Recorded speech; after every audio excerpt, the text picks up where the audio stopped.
हाँ जी, असी आए हैं तरबेला घूमने से तरबेला डैम।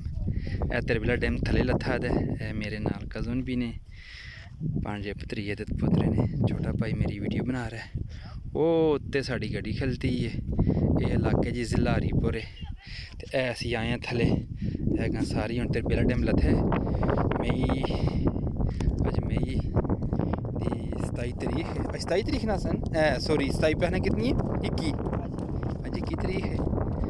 तुसी देख माशाअल्लाह मैं जगह देखिया ने तो मैं आख्या चलो ये मिट्टी की वीडियो बना रही बड़ी प्यारी वीडियो बननी है।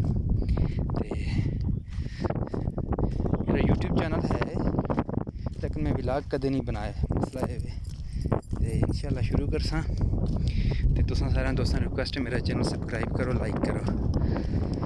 इंशाल्लाह वापस दुबई जा सकते मजीद वीडियो इतने बना सा क्योंकि फिलहाल अस चैनल दुबई स्टार्ट किया है। पानी भी चल रहा सारा इतने मेरे मामू का बच्चा जा रहा है तो हम चल रही है सिरों चल रही है जी सिरों तो चलती है पिछा